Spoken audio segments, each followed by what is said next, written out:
각종 열매가 익어가는 가을의 노래 중에서 최근에 어떤 글을 읽었는데 이런 가사가 있더라고요. 인생의 삶이란 늙어가는 것이 아니라 익어가는 것이랍니다. 그 글을 읽으면서 여러 가지 생각을 했습니다. 그렇지, 과일이 점점 커가면서 이제 어린 과일, 그리고 좀 중간쯤 크기, 그 다음에 가을이 다가오면 크기도 다 크고, 그리고 좋은 색깔이 나고 좋은 향기가 나고 영양가 풍부한 과일로 익어가는 것처럼 우리의 삶도 어린 시절, 청년의 시절, 장년, 그리고 노년이 되어가면서 우리의 삶은 점점 익어가는 좋은 삶의 열매를 맺혀가는 그런 삶이라 이렇게 생각을 할 수가 있겠습니다. 요즘 하루가 다르게 단풍이 점점 짙어가고 참 유진이 아름답잖아요. 그리고 우리 주변에 익어가는 그런 과일들을 보면서 가을의 풍요함을 우리 모두가 느끼고 있습니다. 초봄에 싹이 터서 자라가는 그 곡식들은 긴 여름에 뜨거운 햇빛을 받으면서 무럭무럭 성장을 합니다. 그리고 가을 바람이 불어오고 찬소리가 내리기 시작할 즈음에는 곡식들과 과일들은 열매를 점점 익히게 되는 것이죠. 그래서 사과, 그 열매, 향기도 점점 강해지고 또 달콤한 배의 맛도 가을이 깊어질수록 더 진하게 열매를 감미롭게 하죠. 우리 한국에는 벼농사를 많이 짓잖아요. 요즘은 이제 거두는 절기입니다. 제가 자란 상주, 그곳은 아주 유난히 농토가 많고 농사를 많이 짓는데 쌀을 많이 재배하고 있습니다. 며칠 전 조카로부터 연락이 왔는데 지금은 이제 벼도 베고 곡식도 거두어 드리고, 그리고 또 상주는 이 감이 많거든요. 그래서 이제 낮에는 덜해서 일을 하고 이제 밤이 되면 가족들이 모이고 또는 친척까지 모여서 감을 껍질을 깎습니다. 옛날에는 참 손으로 깎았어요. 요즘은 기계로 막 깎더라고요. 그러니까 사람 손이 많이 필요했어요. 감 이제 껍질을 벗겨서 꼬쟁이 이렇게 끼워서 처마 밑에다가 이렇게 매달아 놓으면 이제 차가운 가을의 그 바람, 서리 등을 이제 맞으면서 아주 맛이 달고 좋은 곶감이 되어 가는 것이죠. 그리고 이제 감 껍질은 또 껍질대로 말려서 뭐 떡을 만들기도 하고 또 그냥 먹기도 하고, 이렇게 해서 우리 가난할 때 이런 그 과일들은 많은 영양소를 제공해 주었습니다. 주님께서는 성장하신 곳이 갈릴리라고 하는 저 이스라엘 북쪽에 그 바다 옆에 어촌이기도 하지만 또 농사도 짓는 그런 곳에서 자라셨거든요.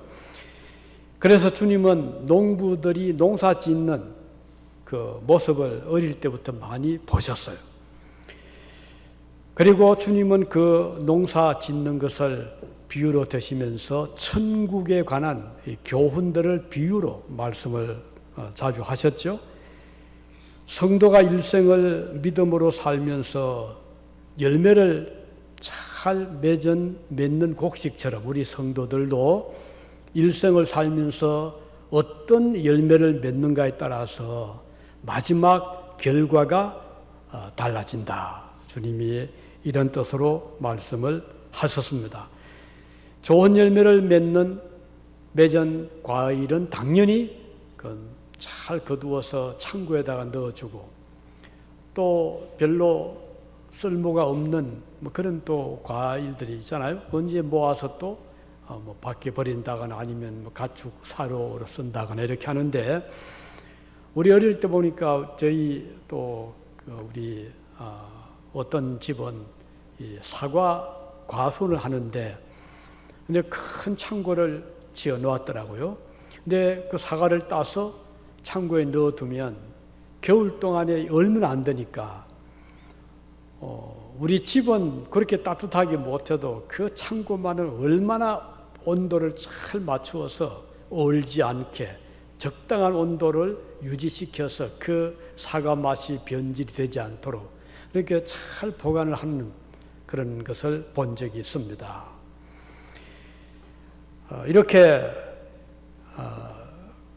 곡식도 그래요. 잘 굳은 곡식은 이거 함부로 두었다가는 뭐 비를 맞는다거나 또는 뭐 어떤 쥐라든지 이런 또 짐승이 와서 먹으면 안 되니까 아주 좋은 또 창고에다가 넣어서 비도 안 맞게 하고 또 바람도 좀 통해야 되거든요. 이게 썩지 않도록 또 잘 말려서 이렇게 보관을 잘 시키더라고요.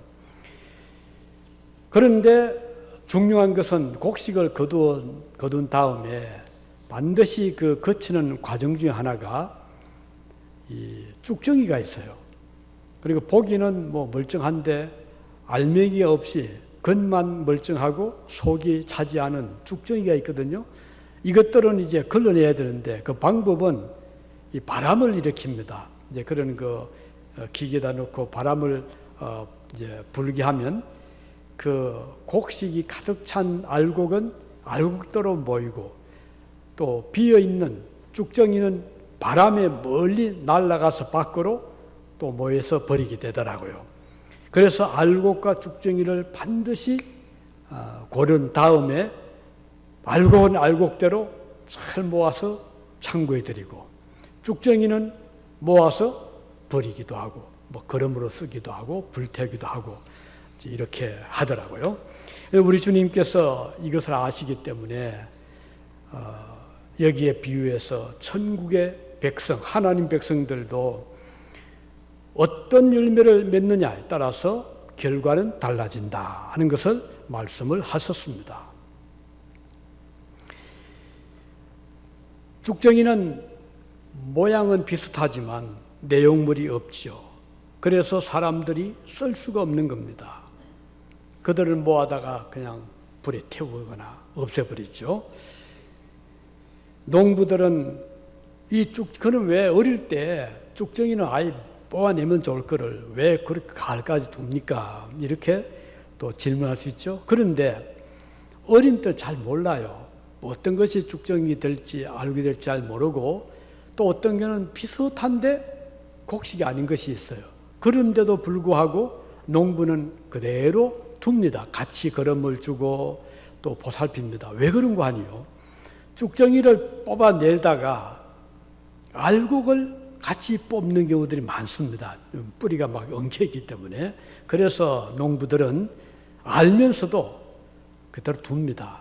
왜냐하면 가을에 추수할 때 어차피 분리시키니까 괜히 그 잘 지은 농사 곡식까지 뽑아낼 필요는 없기 때문에 그래서 쭉정이도 그대로 두고 가을까지 이제 둡니다.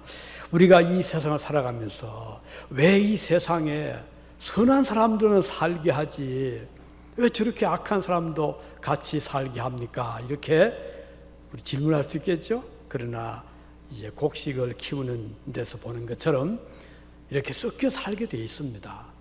선한 사람도 같이 살고 악인들도 같이 사는데 그때그때 하나님 뽑아내질 않아요. 그대로 이제 두십니다. 언제까지?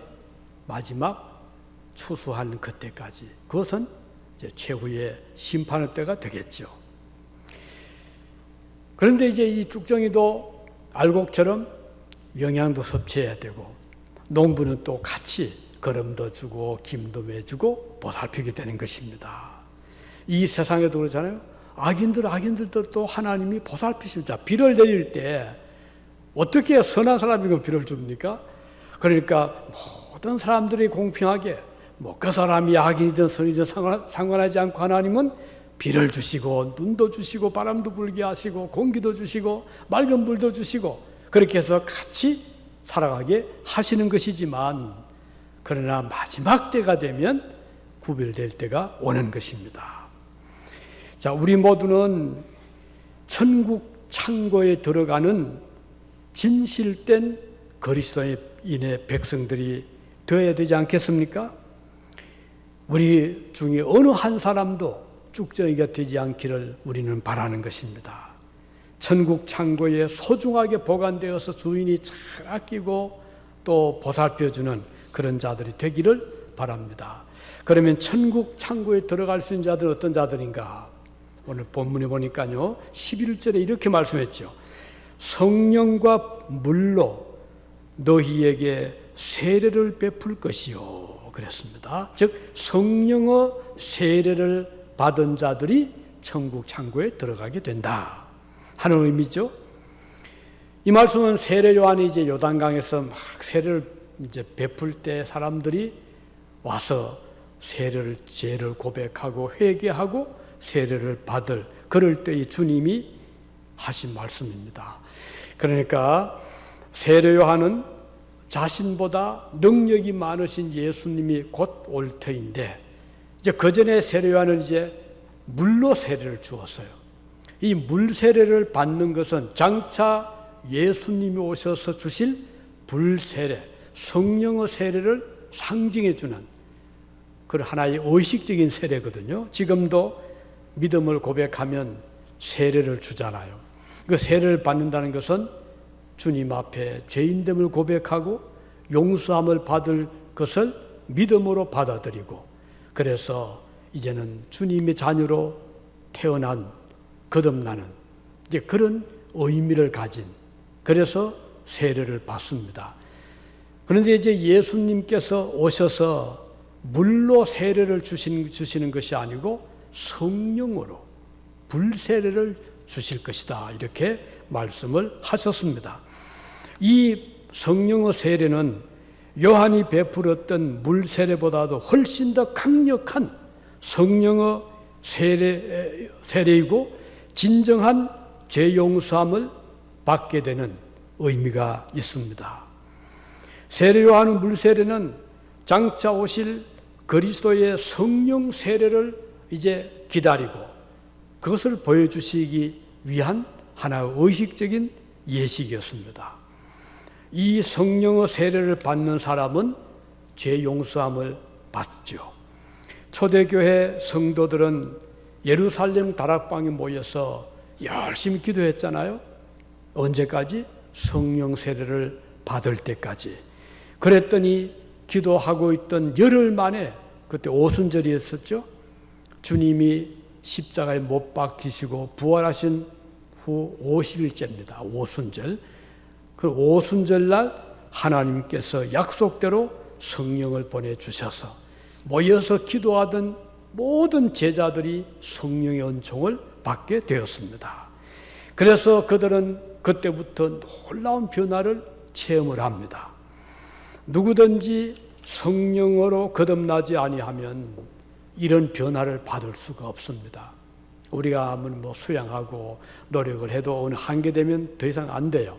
그러나 성령께서 오시면 근본적인 마음의 변화가 임하게 되는 것입니다.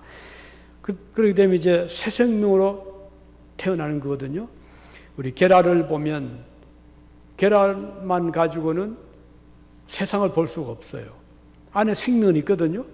그래서 어미닭이 딱 품고 3주 동안 품고 있으면 그 계란에서 병아리가 나옵니다. 이 병아리는 그때부터 세상도 보고 활동도 하고 자라가죠. 그래서 우리 부활절 되면 계란을 아이들에게 나누어 주기도 하고 계란 찾기 헌팅도 하잖아요. 이제 그런 의미가 있는데 이제 우리 그리스도인들은 성령으로 거듭날 때 온 세상을 보는 병아리처럼 그때부터 천국을 볼 수가 있습니다. 거듭나지 못하면 천국이 어디 있는지 볼 수가 없어요.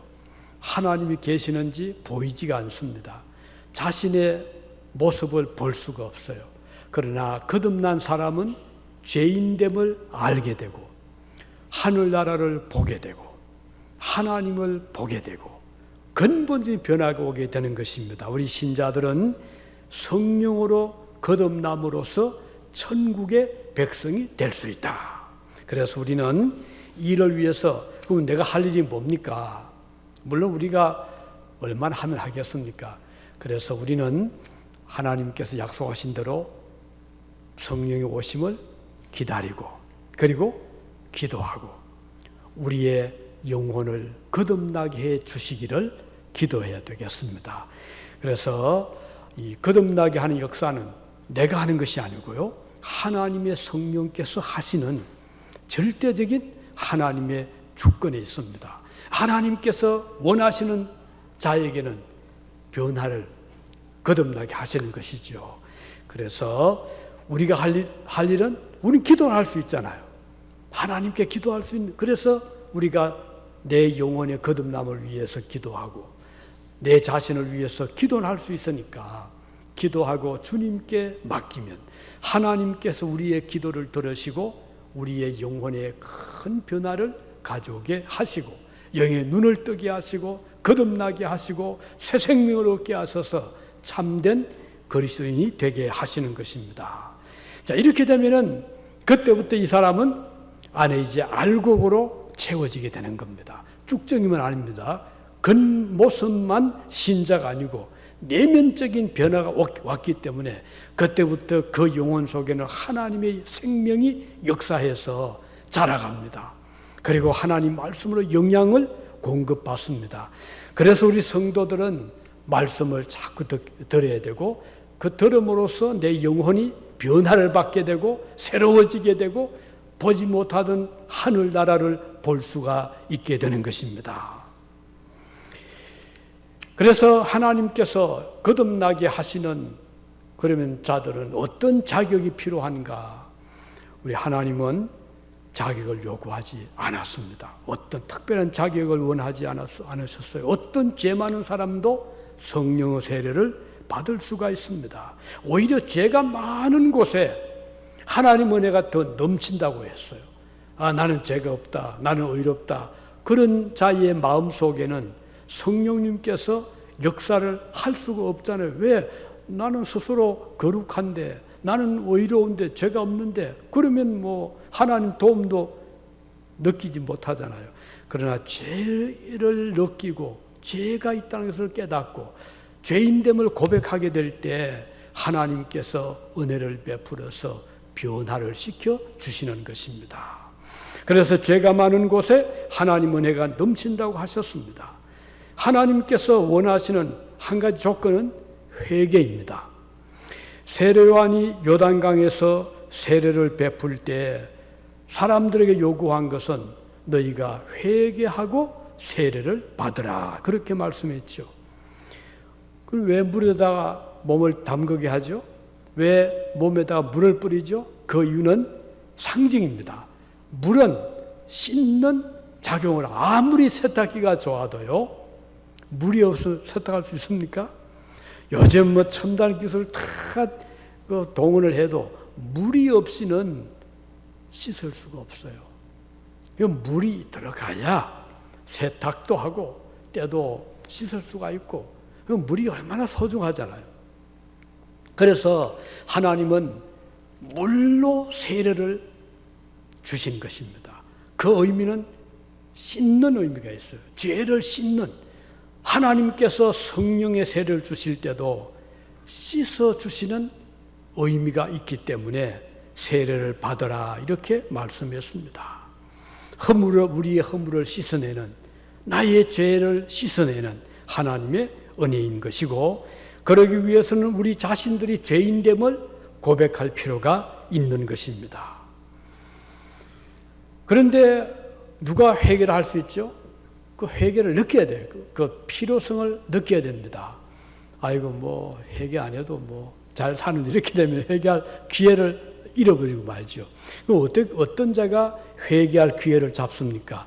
절박한 마음, 회개하지 않고는 견딜 수 없는 그런 아주 간절한 마음이 필요한데, 오늘 본문 바로 앞에 3장 10절에 보면요, 이런 말씀이 나옵니다. 이미 도끼가 나무 뿌리에 놓였으니 좋은 열매를 맺지 아니하는 나무마다 찍혀 불에 던지우리라. 여기 보면 도끼가 나무 뿌리에 놓였다 이 말은 여차하면 도끼로 뿌리를 찍어버린다 그 뜻이잖아요. 얼마나 이건 두려운 일이잖아요. 자, 나무 뿌리가 도끼에 찍힘을 받으면 나무는 살 수가 없어요. 쓰러집니다. 이것은 하나의 상징이죠. 자, 우리가 회개하지 아니하면 하나님의 심판의 도끼가 우리를 향하고 있다는 뜻입니다. 얼마나 두려운 일이잖아요. 이걸 느끼는 사람들은 회개하지 않을 수가 없게 되는 것이죠. 그래서 회개하는 사람은 자기의 죄인됨을 고백하고 죄로 인해서 멸망받을 수밖에 없다는 것을 깨달을 때 회개하게 되는 것입니다. 그래서 세례 요한의 이 말은 회개가 얼마나 중요한 것인가를 잘 보여주는 말씀인 것이죠. 만일 회개하지 아니하면 하나님께서 내 존재를 없게 하신다 하는 의미가 되니까요. 그래서 우리는 회개가 얼마나 소중한가를 알게 되는 것입니다. 만일 회개하지 아니하면 하나님께서 그 나무를 찍어내듯이 나라는 존재는 더 이상 사라지고 만나는 것을 느끼고 깨달을 때 회개를 하게 되는 것입니다. 그래서 열매를 맺는 천국의 백성이 반드시 과정을 거쳐야 됩니다. 어떤 과정? 회개의 과정이죠. 이것은 자기의 죄인됨을 고백하는 과정입니다. 하나님의 긍휼과 용서함이 절대로 필요한 존재임을 고백하는 자가 비로소 좋은 열매를 맺을 수가 있습니다. 회개하는 사람의 죄는 하나님은 조건 없이 용서하십니다. 거기에 아무런 조건이 없어요. 회개하면 하나님은 받아주시는 것입니다. 그럼 몇 번 회개해야 됩니까? 베드로 물었잖아요. 예수님, 만일에 형제가 나에게 잘못을 범하면 몇 번까지 용서할까요? 이렇게 물었을 때 우리 주님은, 그러면서 베드로는 이런 번까지 용서를 해줄까? 이렇게 말했습니다. 이런 번이란 말은요, 얼마나 많잖아요.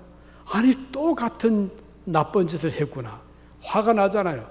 그런데 용서를 해주라겠어요? 또 같은 짓을 또 짓네? 또 용서를 하라고 그랬어요. 몇 번까지? 70번까지. 그 베드로는 최대한으로 늘려가지고 예수님께 좀 인정을 받고 싶어서 선생님, 70번까지 용서해 줄까요? 이렇게 물었어요. 그때 예수님은 70번이 아니라 70번에 7번이라도 용서를 해 주어라. 그러면 490번이잖아요. 그래도 용서하라고 하신 이것은 무슨 의미인가 하니 하나님의 용서는 무한한 용서라는 것입니다. 우리가 같은 죄를 또 지었고 또 짓고 할 때마다 회개를 하면 하나님은 용서를 해 주신다. 하나님의 무한한 용서를 말씀하는 것입니다. 그래서 조건이 없는 용서, 하나님의 용서입니다. 자, 이제 우리가 이렇게 해서 일생을 살아가면 이제 차이가 납니다. 회개하며 사는 사람은 알곡이 점점 충실해집니다. 회개가 없이 살아가는 사람은 계속 쭉정이 그대로만 자라갑니다. 보기는 거의 같아요. 구별이 안 돼요. 내면은 다릅니다. 회개하는 사람은 그 속에서 끊임없이 자기를 반성하고 슬퍼하고 탄식하고 고쳐나가고 그렇게 되면서 점점 성화되어 갑니다. 회개하지 않는 사람은 그대로 같은 죄를 지으면서 반성이 없고 잘못의 고백이 없고 용서해달라는 기도가 없고 그러면서 살아갑니다. 그렇지만 같이 이제 살아가죠. 언제까지? 일평생이 몇 년이 될지는 모르지만 평생 그렇게 살아갑니다. 그러면 이제 언제 구별이 되는가? 그것은 마지막 날, 마치 농부가 추수를 할 때 곡식을 탁 거두어 가지고 그 이제 추수 탈곡기에 넣어서 곡식을 이제 다 모은 다음에 그 바람을 일으키잖아요. 그러면 위에 이제 곡식을 또 붓고 바람을 일으키는 그 통로를 지나가게 하면 알곡은 그대로 밑에 떨어집니다. 왜? 무게가 있으니까요. 알이 차 있으니까. 근데 쭉정이는 가벼우니까 바람을 견디지 못하고 날려서 멀리 바깥으로 나갑니다. 그럼 그걸 모아서 그냥 버리게 되는 거죠. 이것은 무엇을 의미하죠? 우리 모두가 일생을 살아갈 때는 몰라요. 다 같이 살아가니까요. 그런데 마지막 심판 때가 되면 하나님께서 우리를 알곡은 알곡대로 쭉정이는 쭉정이대로 별도로 구분을 시키는데 이것을 피할 길이 없다는 것입니다. 그렇게 해서 이제 모여진 그 곡식, 모여진 쭉정이는 완전히 그때부터 다른 이제 취급을 받는 것이죠. 그러면 우리가 알곡이 되기 위해서는 말씀드린 대로 자기의 죄를 고백하고 회개하고 성령님의 은혜로 거듭나게 될 때 이 사람은 그때부터 이제 알곡으로 자라가게 되는 것입니다.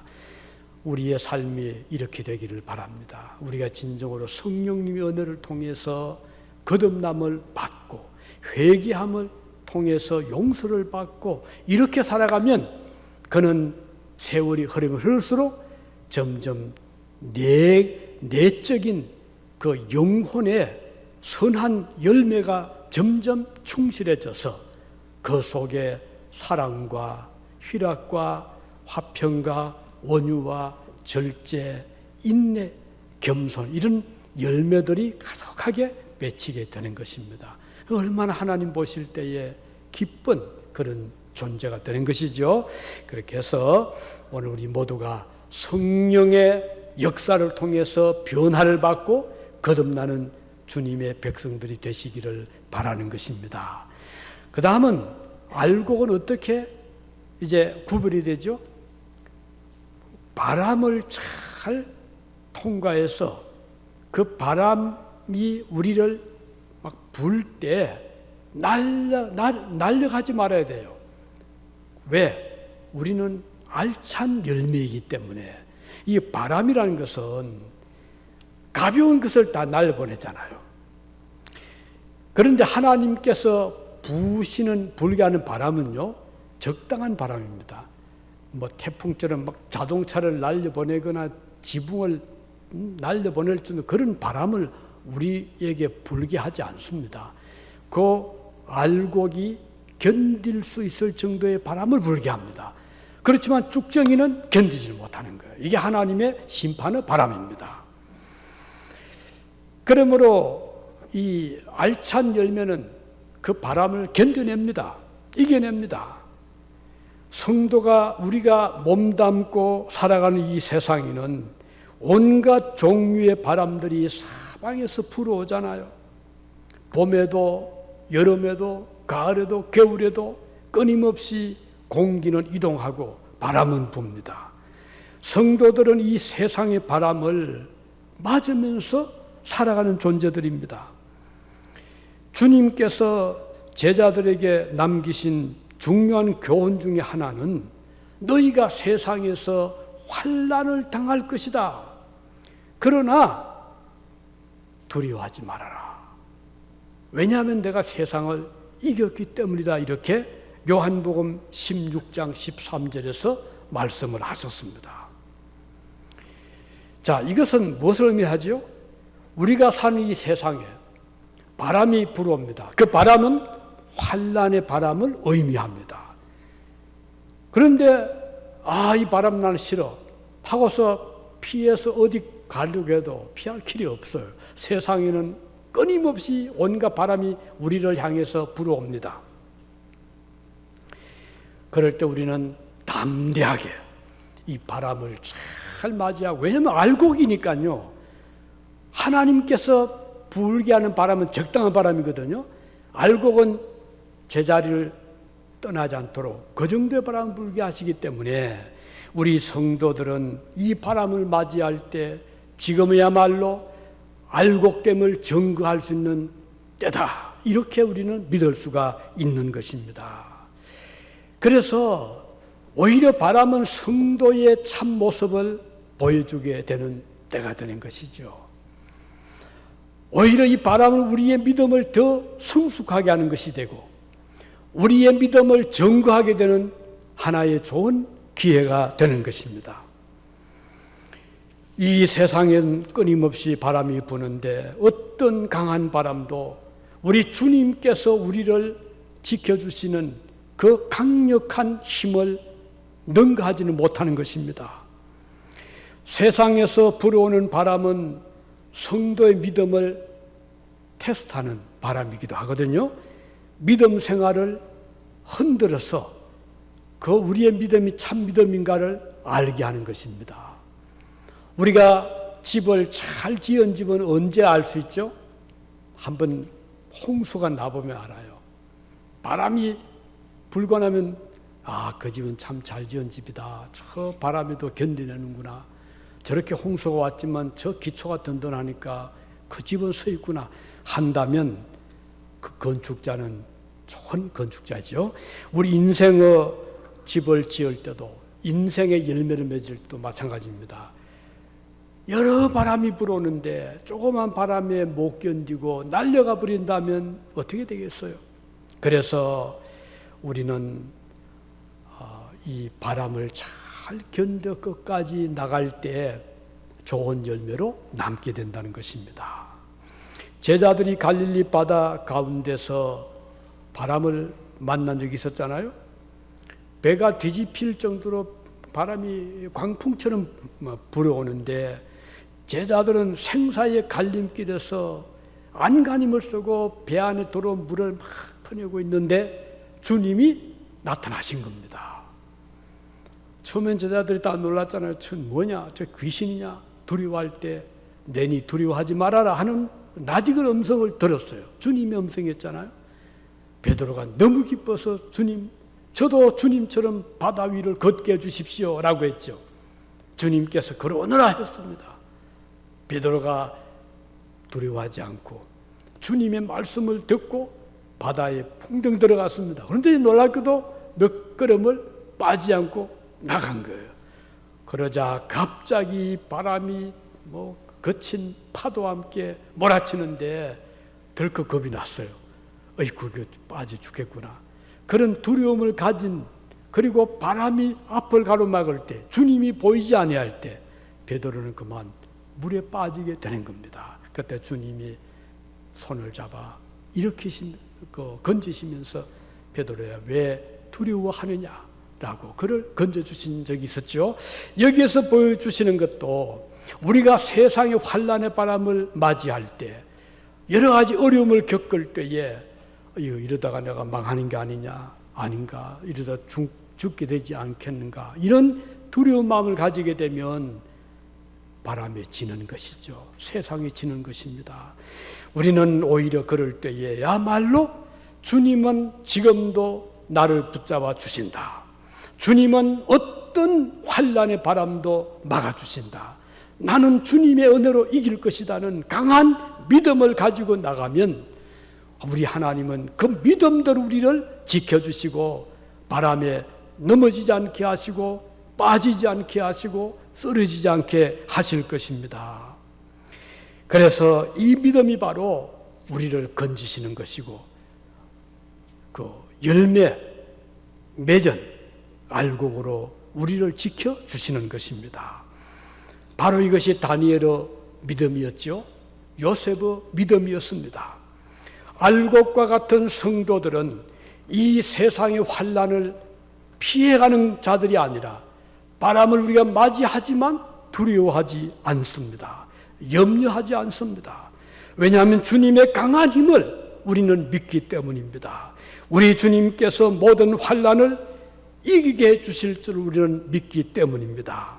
우리가 환난을 당할 때 주님께서 일어나셔서 우리를 도우시고 건져주실 것을 믿는 것이 알곡된 성도들의 믿음인 것입니다. 곡식을 타작할 때 마지막 정제 과정은 이 바람을 이용해서 쭉정이를 날려보내는 것이죠. 오늘 우리 모두는 이 세상의 바람에 결코 날려가지 않기를 바라는 것입니다. 오히려 환난의 바람 때문에 우리가 알곡임을 증명하는 기회가 되기를 바라는 것입니다. 오늘 우리가 당하고 있는 세계적인 환난, 지금 코비드-19이잖아요. 이것도 우리를 향해 계속 불어옵니다. 그런데 믿지 않는 세상 사람들이 두려워할지라도 우리는 두려워하지 않습니다. 왜냐하면 하나님의 능력을 믿기 때문입니다. 우리가 당하고 있는 여러 가지 환난 중에 지금은 실업, 직장이 폐쇄가 되고 사업이 위축을 당하고 여러 가지 어려움을 겪고 아이들이 학교를 못 가고 이게 다 환난의 바람들이 아니겠습니까? 이럴 때 우리는 하나님을 향해서 더 믿음에 굳게 서고 어떤 더 강한 바람이 불어오더라도 우리는 주님의 능력으로 반드시 이길 수 있다는 이 믿음을 가지고 나갈 때 하나님은 기뻐하시고 우리의 믿음이 참 믿음인 것을 인정을 하시는 것이고 우리는 바람에 날려가지 아니하고 오히려 알곡으로 남아 수 있는 좋은 기회가 되는 것입니다. 자, 우리가 이 알곡으로 남는 성도가 되기 위해서는 성령으로 거듭나야 된다. 바람에 날려가지 말아야 된다. 마지막으로 우리가 이 알곡된 성도가 되기 위해서는 천국 창고를 우리가 아는 것이 필요한 것입니다. 도대체 그것은 어떤 곳인가? 우리가 들어갈 곳이 어떤 곳인가? 쭉정이야 뭐 불에 태워지고 없어지고 버림을 받지만 알곡은 주인이 별도로 거두어서 천국 창고에 들인다는데 그곳은 어떤 곳인가? 우리가 알게 되면 얼마나 위로가 되는지 모릅니다. 이제 말씀드렸죠. 창고 안에 들어놓은 곡식이나 과일은 잘 보관을 시킵니다. 그래서 겨울에 추위로 얼지 않도록 보온을 시켜주고 어떤 짐승이 해치지 못하도록 도적이 가져가지 못하도록 잘 안전하게 보호를 하는 것이죠.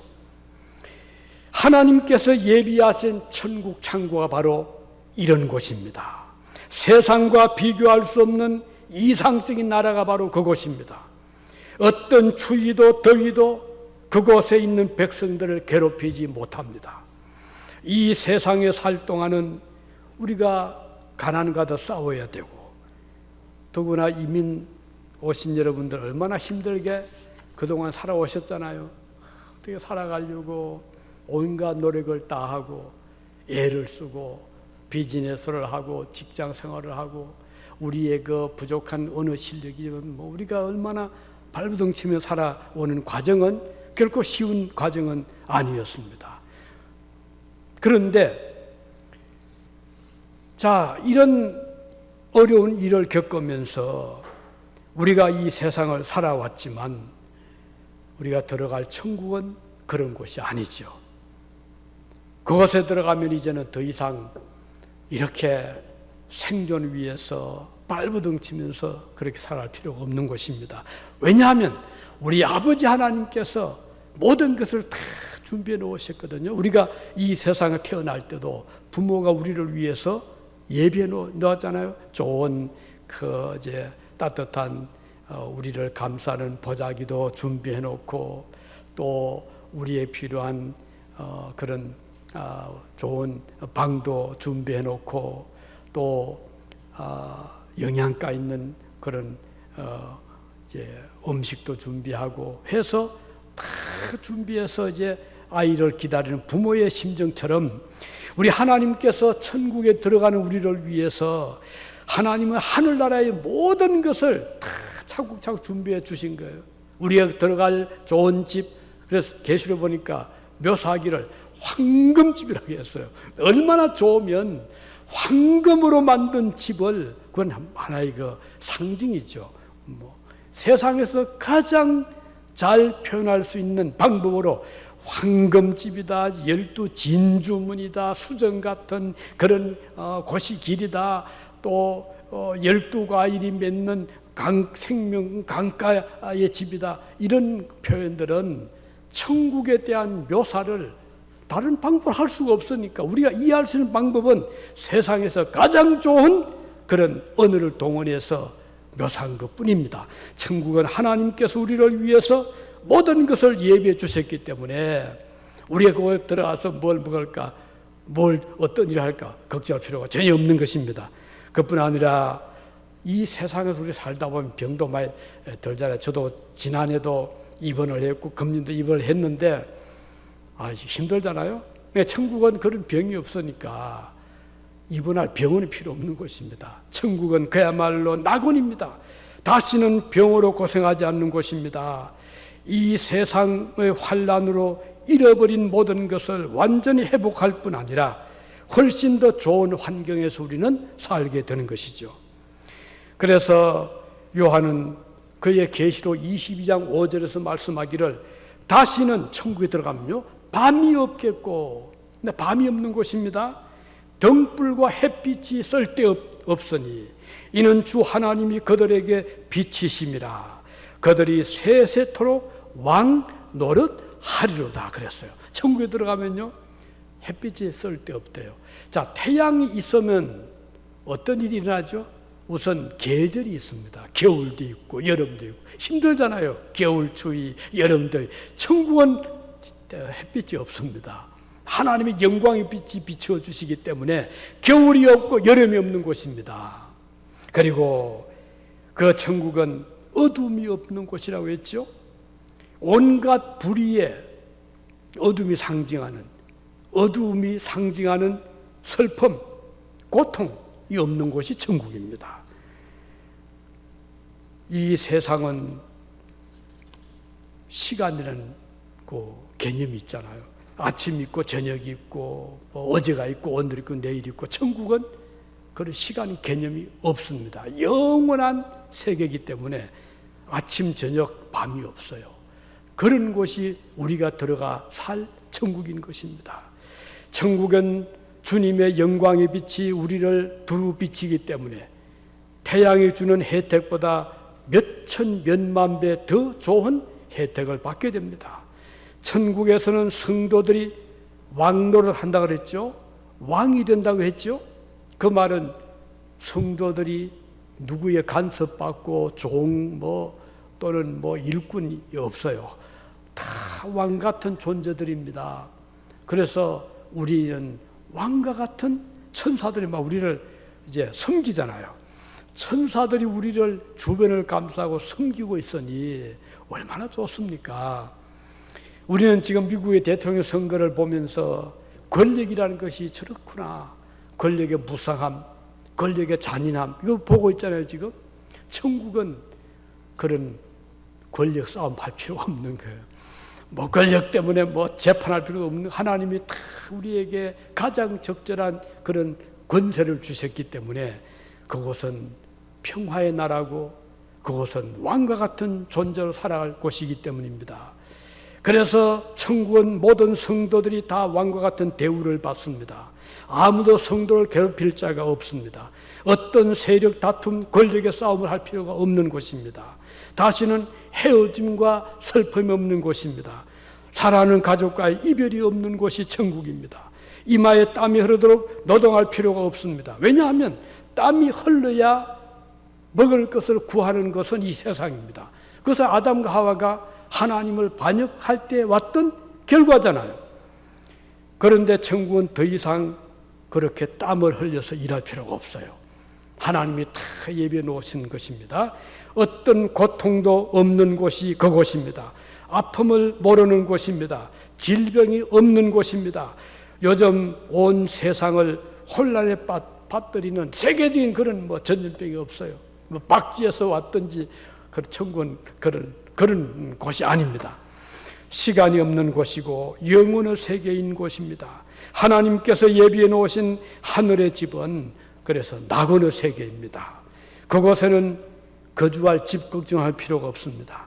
요즘 한국은 아파트가 천정부지로 올라간다 야단입니다. 전설을 못 얻는 데입니다. 천국은 그럴 필요가 없어요. 하나님이 다 예비해 놓으셨기 때문에 우리는 그런 걱정할 필요가 없는 것입니다.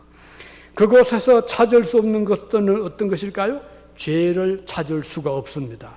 죽음을 찾을 수가 없습니다. 사탄이 더 이상 활동하지 않습니다. 그들은 영원히 내어 쫓김을 받았기 때문입니다.